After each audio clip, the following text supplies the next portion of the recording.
Hydrogen hydrogen fuel cell के अंदर हमारे पास, इसको सेल क्यों बोलते हैं, फ्यूल सेल क्यों बोलते हैं?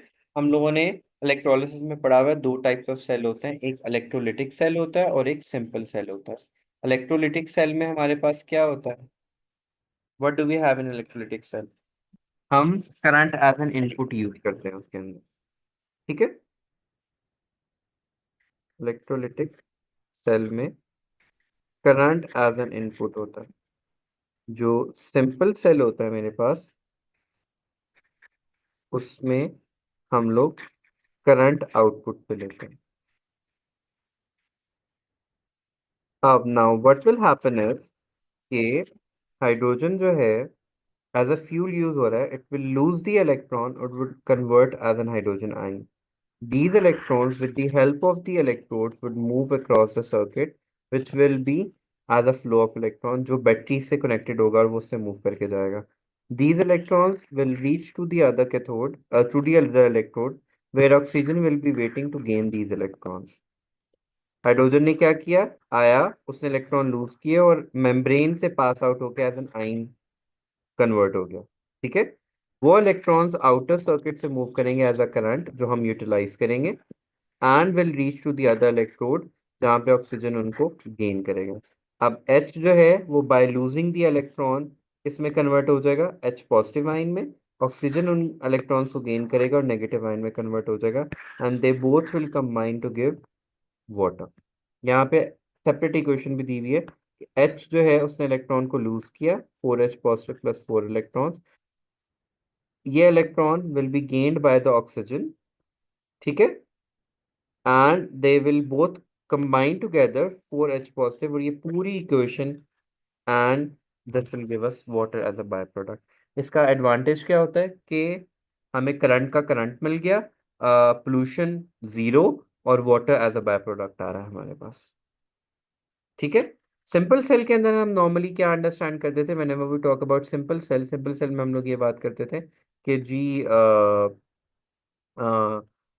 जो है मोस्ट रिएक्टिव मेटल जो होगा वो इलेक्ट्रॉन को लूज करेगा, और जो लीस्ट रिएक्टिव होगा वो उनको इलेक्ट्रॉन को गेन करेगा। तो जो मोस्ट रिएक्टिव मेटल वाली साइड होगी वो पॉजिटिव कंसिडर की जाएगी, और लेस रिएक्टिव वाली जो है वो नेगेटिव कंसिडर की जाएगी। Maybe there would be some sections जहाँ पे। जी, हाइड्रोजन फ्यूल सेल के अंदर क्लियर हो गया, या अब क्या सवाल है हाँ उसके अंदर? What is the sir, confusion? सही जो वाटर फॉर्म होता है ये पिया जा सकता है? जी जी, प्योर वाटर होता है।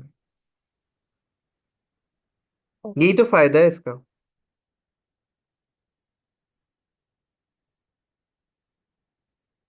ये गाड़ी के अंदर स्टोर हो जाता है जो वाटर जी, एज जाता एज है? एज फ्यूल टैंक, वो सॉरी फ्यूल टैंक कह रहा हूँ, स्टोरेज टैंक्स होते हैं वहां पे वो स्टोर हो जाता है। जैसे बेहतर रॉकेट्स होते हैं ना, रॉकेट्स के अंदर भी हाइड्रोजन और ऑक्सीजन का एज अ फ्यूल यूज किया जाता है, तो उसको भी इसलिए यूज करते हैं कि वो एज अ बर्निंग फ्यूल भी यूज हो जाते हैं, और एट द सेम टाइम क्योंकि जब वो बर्न होंगे तो वो कंबाइन होकर हमें साथ साथ वाटर भी मिलता है। ठीक है। अच्छा। जी। अब जो नेक्स्ट सेक्शन था, उसमें हम लोगों को जो सेक्शंस याद रखते हैं वो एक्सोथर्मिक एंड एंडोथर्मिक रिएक्शंस हैं। एक्सोथर्मिक रिएक्शन हमारे पास क्या होता है, when heat is given to the surrounding, और एंडोथर्मिक क्या होता है कि जब हीट हम सराउंडिंग से क्या करते हैं, एब्जॉर्ब करते हैं।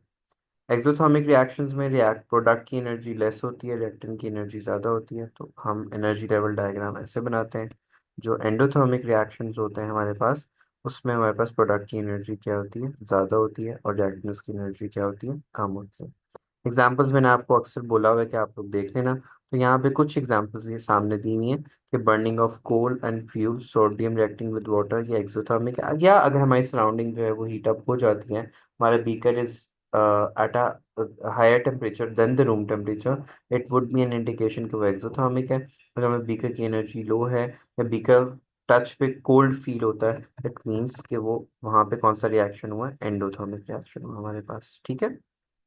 कुछ एग्जाम्पल हमने यहाँ पे भी डिस्कस की हुई है कि calcium carbonate is breaking down to calcium oxide and carbon dioxide. The reaction needs thermal energy from flame of the Bunsen burner.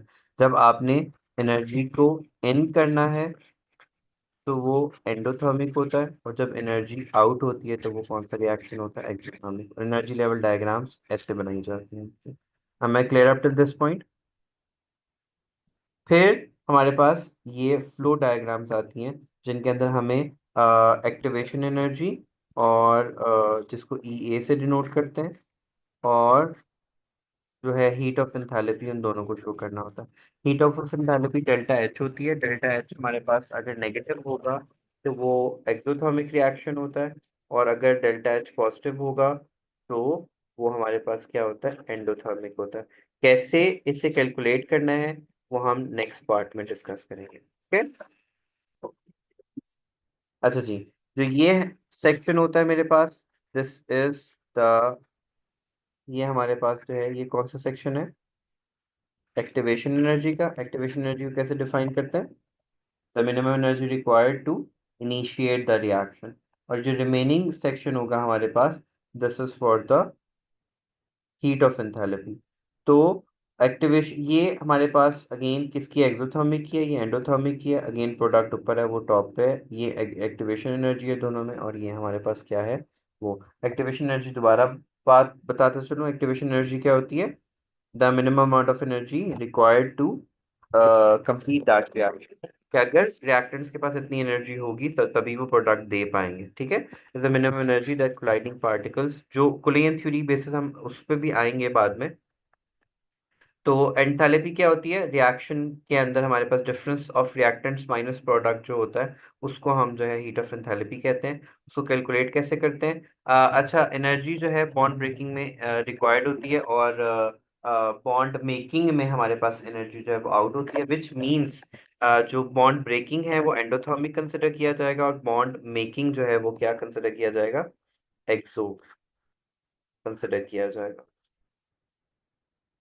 अब बॉन्ड एनर्जी कैसे कैलकुलेट करेंगे? इस तरह का आपको हमेशा एक टेबल दिया हुआ होगा क्वेश्चन के अंदर, और आपको एक रिएक्शन दे दिया जाएगा कि इसकी एनर्जी कैलकुलेट करो। जैसे H2Cl2 गिव्स 2HCl, हमने इसकी एनर्जी कैलकुलेट करनी है। हाइड्रोजन का एक बॉन्ड है, Cl का भी एक बॉन्ड है। H की एनर्जी उसने हमें टेबल में दी हुई है 436, और Cl की एनर्जी उसने कितनी दी है? 442। इन दोनों को हम क्या कर लेंगे? ऐड। तो रिएक्टेंट्स की एनर्जी कितनी बन गई? 678। रिएक्टेंट साइड, प्रोडक्ट वाली साइड पे जाएं तो HCl का सिर्फ एक बॉन्ड है, लेकिन वो 2 से मल्टीप्लाई हो रहा है। तो HCl की एनर्जी 431 है, और मल्टीप्लाई बाय 2 कर देंगे तो 862। अब क्या करना है हमने? रिएक्टेंट्स माइनस प्रोडक्ट करना है। तो रिएक्टेंट मेरे पास कितना है? 678, और प्रोडक्ट मेरे पास कितना है?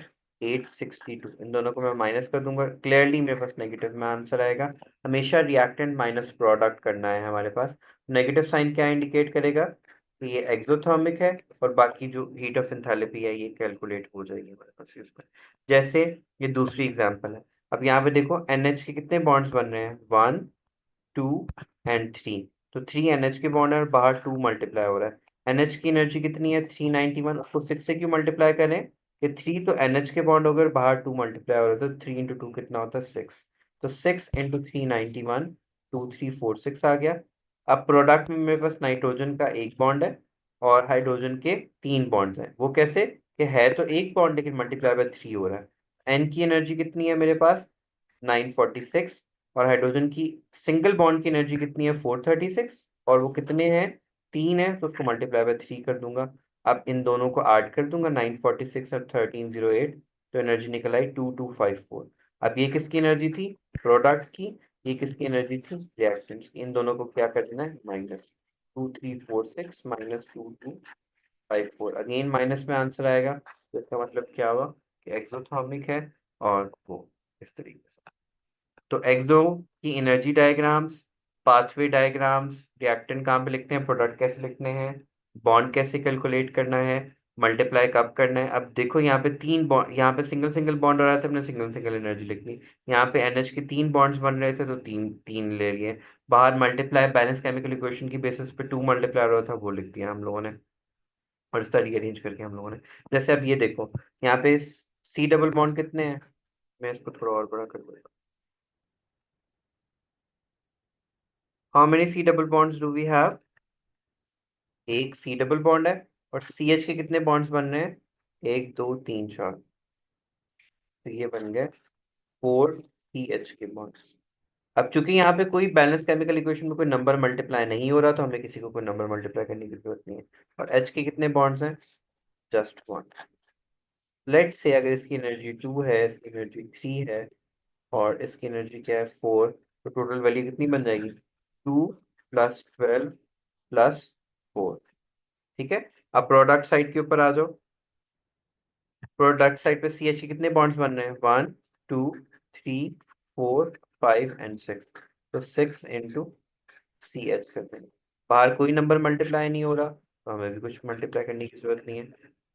और इसकी जो एनर्जी आएगी, माइनस प्रोडक्ट करके हम देख लेंगे कि हीट ऑफ एंथैल्पी हमारे पास क्या निकल रही है। Okay. For example I know के reactant minus product heat of enthalpy की इक्वल होता है। समटाइम्स वो टेबल में किसी एक बॉन्ड की एनर्जी नहीं देगा, तो मैं उसकी जगह पे सिंपली क्या लिख दूंगा? उसकी जगह पे एक्स लिख दूंगा। बाकी सारा प्रोसेस एज इट इज होगा कि रिएक्टेंट्स में जितने भी आ रहे होंगे उनको मैं ऐड कर दूंगा, और जिसकी एनर्जी नहीं दी होगी उसकी उसकी जगह पे मैं एक्स लिख दूंगा। प्रोडक्ट में भी ऐसे करूंगा कि मैं सबकी एनर्जीज को आपस में ऐड कर दूंगा। उसके बाद हमने इन दोनों को माइनस कर देना है।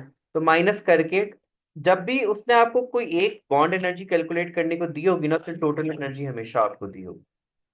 वो हम यहाँ पे पुट करेंगे इंस की, और उसकी जगह पे जो हमने प्लस करके निकाला होगा डाटा वो निकाल देंगे। इक्वेशन को रीअरेंज करेंगे और एक्स को कैलकुलेट कर लेंगे। ये जरूर ध्यान रखना कि number of bonds properly calculate करना, और बैलेंस केमिकल इक्वेशन की बेसिस पे अगर कुछ मल्टीप्लाई हो रहा है साथ में, तो उसको सही से मल्टीप्लाई कर दें। ओके।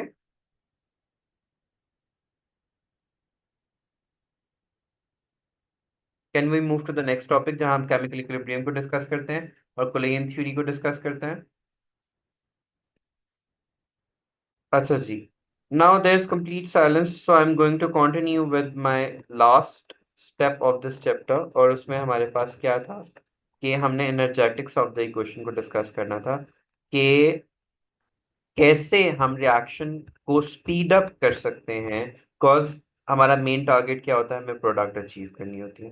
प्रोडक्ट हमें ज़्यादा से ज़्यादा चाहिए without doing any extra parameters. अच्छा, इससे पहले हमें एक पॉइंट अंडरस्टैंड करना है which is known as dynamic equilibrium. Dynamic equilibrium से पहले एक रिवर्सिबल इरिवर्सिबल का कॉन्सेप्ट होता है। Reversible as the name indicate क्या है कि reaction could be exactly reversed in the backward way, कि we can have the reactants again। और irreversible reactions कौन से होते हैं? जिनको हम exactly trace back नहीं कर सकते, and we cannot have the reactants again। ठीक है। तो रिवर्सिबल एंड इरिवर्सिबल के बाद डायनामिक इक्विलिब्रियम होता है। और हमारे पास क्या होता है? ये रिवर्सिबल रिएक्शन का साइन ये होता है हमारे पास। अगर इस तरह का साइन है, which means we can have the product. अब इसको कहते हैं फॉरवर्ड रिएक्शन, और एक होता है हमारे पास बैकवर्ड रिएक्शन। फॉरवर्ड में हमारे पास क्या होता है? प्रोडक्ट। बैकवर्ड में हमारे पास क्या होती है? रिएक्शन। जब the rate of forward and backward reaction become equals to each other, इसको डायनामिक इक्विलिब्रियम कहते हैं। रेट की बात हो रही है कि जिस रेट पे प्रोडक्ट बन रहा है, उतने उसी रेट पे प्रोडक्ट ब्रेकआउट होके हमें क्या दे रहा है? Reactant. This is known as dynamic equilibrium. अब इसको डिस्टर्ब करने के लिए हम लोग फोर वेज में कर सकते हैं: by changing the concentration, surface area, volume, pressure and temperature and catalyst. इन्होंने सिर्फ रिएक्शन को क्या करना है? इन पैरामीटर्स को चेंज करने से we can have the reaction faster. Product उतनी ही रहेगी, सिर्फ वो क्या होगा? फास्टर रीच आउट हो जाएगा। For example, I have a reaction like this, A and B. A is a slow reaction, B would be the fast reaction. Product दोनों केस में क्या रहेगा? सेम। फॉर एग्जाम्पल, इसमें मैं बिगर चंक्स ऑफ रिएक्टेंट्स यूज करता हूँ, reaction क्या होगा? स्लो। इसमें मैं पाउडर रिएक्टेंट्स यूज करता हूँ, रिएक्शन क्या होगा, फास्टर। कंसंट्रेशन बढ़ाने से रिएक्टेंट्स की प्रोडक्ट जो है वो फास्टर हमारे पास बनेगी। अगेन, आप कुछ भी चेंज करो, आपका स्टीपनेस और लेस स्टीपनेस चेंज होना है, इवेंचुअली सब में रिएक्टेंट हमारे पास, सॉरी, प्रोडक्ट की अमाउंट उतनी ही रहनी है। तो अगर हम टेम्परेचर चेंज करते हैं, तो टेम्परेचर चेंज करने में हमें पहला पॉइंट क्या हमने जेन में रखना है कि if a reaction is exothermic और एंडोथर्मिक। अगर एक्सोथर्मिक है तो increase in temperature would favor a backward reaction, or decrease in temperature favors a forward reaction, and vice versa for endothermic. Endothermic के केस में इंक्रीज इन टेम्परेचर प्रोडक्ट बनाएगा, और decrease in temperature क्या बनाएगा, reactants. आपने बस ये याद रखना है। क्वेश्चन में मेंशन आउट होगा कि एक्सोथर्मिक है या एंडोथर्मिक है फॉरवर्ड रिएक्शन। सो अगर एक्सोथर्मिक होगा, we need to decrease the temperature to have more product. ठीक है। और अगर एंडोथर्मिक है फॉरवर्ड, तो increase in temperature would leads to the more product. अब यहीं पे कोलियन थ्योरी को भी एक्सप्लेन करना है। कोलियन थ्योरी को इससे मिक्स नहीं करना। कोलियन थ्योरी में अगर आप टेम्परेचर इंक्रीज करते हो, तो kinetic energy of the particles increase होगी, they will collide more often, और पार्टिकल्स के पास चूंकि एनर्जी ज्यादा है, तो प्रोडक्ट भी हमारे पास ज्यादा बनेगी। Okay, I am back. There was some issue with the internet. अच्छा जी, टेम्परेचर के चेंज करने से समझ में आ गया कि टेम्परेचर में सबसे पहले हमने एक्सो एंडोथर्मिक को फोकस में रखना है, कि अगर एक्सो है तो हमें टेम्परेचर को डिक्रीज करना है, एंडो है तो टेम्परेचर को क्या करना है, इंक्रीज करना है, टू हैव मोर प्रोडक्ट। मैं बार बार रिपीट कर रहा हूँ, graph will stop at the same point, कभी भी उसमें चेंज नहीं आएगा, बस लेस स्टीप इन मोर स्टीप का होगा, प्रोडक्ट वुड रिमेन सेम। ठीक हो गया। तीसरा था हमारे पास change of pressure. Change of pressure में मैंने आप लोगों को बोला था the reaction would move in the direction जहाँ पे नंबर ऑफ मोल्स क्या होंगे, कम होंगे। जैसे देखो, यहाँ पे नंबर ऑफ मोल एक है, यहाँ पे नंबर ऑफ मोल दो है। टोटल नंबर ऑफ मोल्स यहाँ पे कितने बन रहे हैं, तीन। यहाँ पे भी कितने हैं, तीन। ठीक है। तो इसमें प्रेशर चेंज करने से प्रोडक्ट पे कोई चेंज नहीं आएगा। लेकिन if we have a scenario जहाँ पे reactant, sorry, number of mole एक साइड पे ज्यादा है और एक साइड पे क्या है, कम है, तो रिएक्शन मूव उस तरफ करेगा जहाँ पे नंबर ऑफ मोल्स क्या है, कम। जैसे इसमें भी, यहाँ पे देखो, यहाँ पे नंबर ऑफ मोल्स कितने बन रहे हैं, 1+2, 3 बन रहे हैं। यहाँ पे कितने बन रहे हैं, 2। तो अब मैं प्रेशर जब decrease, sorry, pressure increase sir करूंगा, आपकी रिएक्शन वुड नहीं मूव, connect हो रही। रिएक्शन,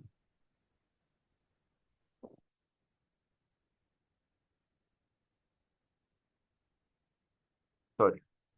तो अब देखो, इसमें कितने हैं, एक है, यहाँ पे कितने हैं, दो, तो टोटल मिलकर तीन बन जाएंगे। तो और यहाँ पे तो कितने हैं, सिर्फ तीन। अब मैं जब प्रेशर इंक्रीज करूंगा, the reaction would move in the direction जहाँ पे नंबर ऑफ मोल्स कम हो गया। हमने काउंट करने हैं बैलेंस केमिकल इक्वेशन से सिर्फ। ठीक है। जहाँ पे दोनों साइड्स पे इक्वल होंगे, वहां पे प्रेशर चेंज करने से कोई भी इफेक्ट नहीं पड़ेगा। तो अब हमने तीन पॉइंट्स डिस्कस कर लिए कि अगर कंसंट्रेशन इंक्रीज करेंगे रिएक्टेंट की, reaction would move faster. Surface area increase करेंगे, विच मीन्स पाउडर फॉर्म में मूव करेंगे, we would have more product, sorry, reaction would be faster। And temperature में हमने एक्सो एंड एंडोथर्मिक का ध्यान रखना है। चौथा सेक्शन हमारे पास कौन सा था, प्रेशर का। प्रेशर में हमने ध्यान रखना है कि नंबर ऑफ मोल्स किस साइड पे कितने हैं।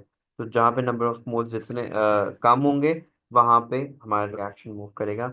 एंड लास्ट में मेरे पास क्या आता है, कैटलिस्ट आता है। तो कैटलिस्ट हमारे पास एक्टिवेशन एनर्जी को क्या करता है, रिड्यूस करता है। उसकी जो है डायग्राम भी बनानी आनी चाहिए, नॉर्मली उसकी ना इस तरह की डायग्राम में भी डिमांड कर सकता है। तो कैटलिस्ट जो है वो एक्टिवेशन एनर्जी को जो है वो डिक्रीज करता है। तो हमारे पास बाकी सब एज इट इज जैसे हमने पढ़ा है वही होगा। Graph would exactly stop at the same point जहाँ पे हम लोगों ने बात। जो लेस स्टीप होगा वो हमेशा, और मोर स्टीप उस पे बनेगा, मोर कंसंट्रेशन पे, मोर कंसंट्रेशन होगी। ये वाले सेक्शन लार्जर सरफेस एरिया पे बनेगा। एक्सो एंडो को अभी फिलहाल स्किप कर देते हैं। प्रेशर, फॉर एग्जांपल, प्रेशर और टेम्परेचर दोनों रिएक्शन पे डिपेंड करे, तो इससे हम लोग फॉर श्योर उसमें हम नहीं बता सकते कि किस न किस तरीके से चेंज होना है। ठीक है। तो that is the whole syllabus.